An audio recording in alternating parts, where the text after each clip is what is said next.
heede halkii aan ku ababiyo hargeysiyo burcoy heede halkii aan ku hana qaadayo arabsiyoy heede gabilay harkeediyo hankii booramay heede iladii wajaaliyo dhulkii horu markou heede hareeraha badeeniyo hawada la isku dilayayde saxiliyo hanaankeeda wacan hilin wanaageede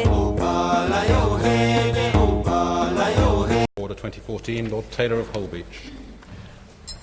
My Lords, I beg to move the Draft Misuse of Drugs Act 1971 Amendment Number 2, Order 2013, and to consider the Draft Criminal Justice and Police Act 2001 Amendment Order 2013. My Lords, the Government seeks to control Khat as a Class C drug under the Misuse of Drugs Act 1971 to protect the public from potential harms associated with this drug and the threat posed from its international trafficking. Through the second draft order laid by the Ministry of Justice, the Government is seeking to extend the use of penalty notices for disorder, PNDs, the offence of simple possession of Khat, when it is the second time that the offence has been committed. By a negative instrument, the financial penalty for the Khat PND will be set at £60. On the first occasion that an offence has been committed, a person is likely to be issued with a non-statutory Khat warning. Anyone caught possessing Khat for the third time or more will face arrest. This reflects the policing strategy for Khat possession cases agreed with the National Policing Lead for Drugs. My Lords, both draft orders were considered in Grand Committee on the 31st of March.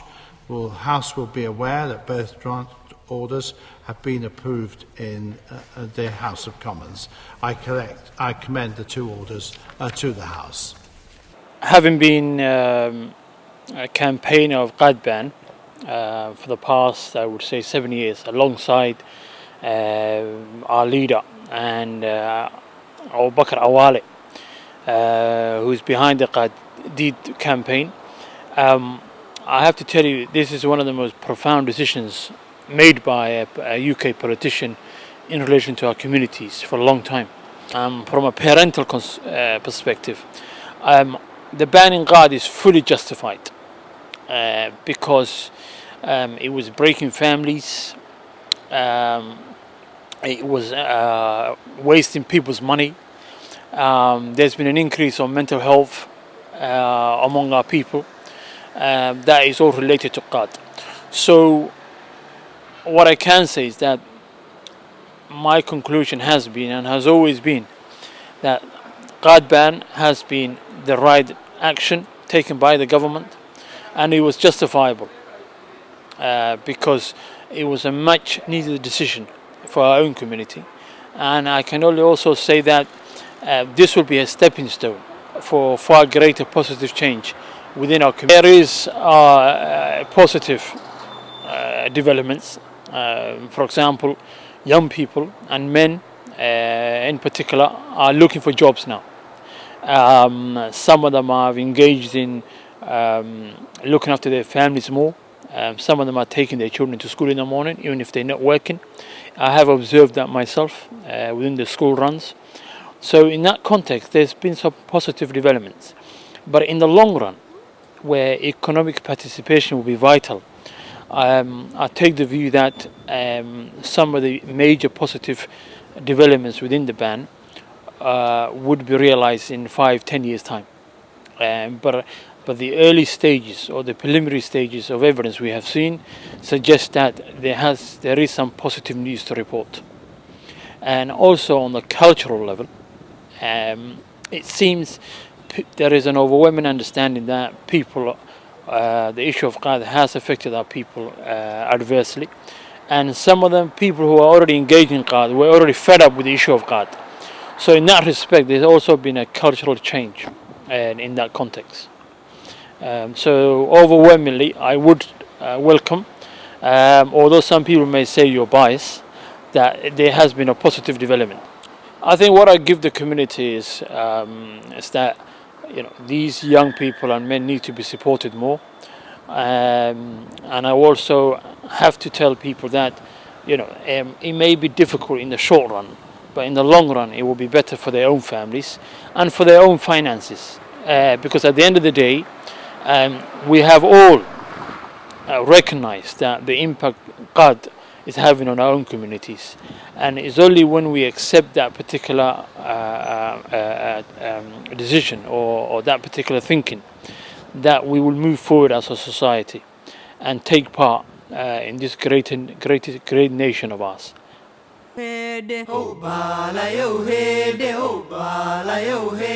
halkii aan ku ababiyo hargeysiyo burcoy heedhe dhulkii aan ku hanaqa Ban of Khat is, I think, justified and based on the damage it has done to the community, and because there's a lot of child users that has been mentally ill or they have mental issues, and unemployment rate has increased, and so all of this will drop, and there will be short-term effect and long-term effect. The short-term effect will be that some people have become addicted, so they might do other things, unusual behaviors, and also traders who were selling Khat will suffer economically. The economy will go down, but long-term people will yield a lot of profit, a lot of benefits. For example, people now going to work, they're going to do a lot of activities, sport. I've seen some people running around, and the calves are full. So people are alert now. They are alert. They know what's going on. They want to walk. They go to mosque. They doing business really. So it's good. And it will be only affected for those users. I would say 50% of the community were child users. So those 50, or even some people say it's more than that, and all of these people will be affected. And yes, it's justified, and because there was an experts, they have done research on, and before they stopped they banned the Khat, the UK governments and other European Union, America, they don't just stop the Khat overnight. They don't just close the borders one night. They have done their research. Some big universities, Oxford research, they looked so many angles. They look and the health issue, they look economic issue, they look even security issue. Even there was an incident in Poland that the airport was full because there was only the country that was accepting Khat that time. So it's not good that so when you look at all these issues, that Khat will end. It's justified. Is there any positive effect to the Khat? And the positive effect will be, as I said, and health will improve, and the health of child users will improve, and their economy, their disposable income, because they're gonna work now. So when somebody goes to work, they have some money to spend other things other than basic life. Before, and some people were using child for 7 days a week, so it was really an addict. That's one of the biggest positive effect, the job, and it will help the country they live in. For example, in the UK, Somalis are thought to be around 100,000. If 50% of that's more than 50,000 people use the chat, and those people work, it will help the economy in general, the GDP of the country, their well-being, their family. And when the parents use chat, they spend a lot of time outside, but if they don't, they come home, they steady with their kids, they teach them. So even family and hood will be very positive, because there will be no separation. It will be a good effect. Education is never too late, although those people who were using a lot of times in the chat, most of them are over 30s, 40s. they think they are too late to study, but it's never too late. And it will have those who have kids, they will spend more time with their kids, teach them and take them to tuitions. Before it used to be only and ladies and moms should take them to tuitions. So all of this, there will be a fatherhood again in the families. The country not content, the contents have it. This has been a campaign that was going on for a long time, over 10 years. When we started, it was back in 2000 and before that. And we are really glad, the British government, to protect the Somali interests and Somali children and their well-beings to ban the Khat.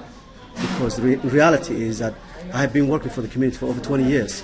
And what I have seen, it's clear evidence that Khat is harmful to our community. It's affected a lot of people. There's a lot of people who in hospital, mental illness, and there is families who been divorced or separated, and there is a mothers who, and there's a children who lose their mothers because of child. The husband is chewing chat all night, he's sleeping all day. The mother, she's doing all the work. And the children, they need their father to be there at schools and support with their father. So I agree, it has a lot of issues and healthy and mentally, physically, absolutely, it is a threat. The moment the law comes into effect and the Khat goes underground, it will find its way into this country in one way or the other. And then the moment one is called chewing Khat, then you will undergo all those criminal records. So you'll find a lot of people who have been chewing Khat for so many years in this country go into the criminal record. That one is going to make it impossible for them to be able to get job. It's going to make them impossible to be able to operate in a society in a product which is harmless more than even alcohol. It's a social way of life for so many people, especially members of the Somali community who live in this country. These people are hard-working people. They work, they have children. So the propaganda that Khat is bringing problems to the Somali community is not true. Okay? Is it finished now?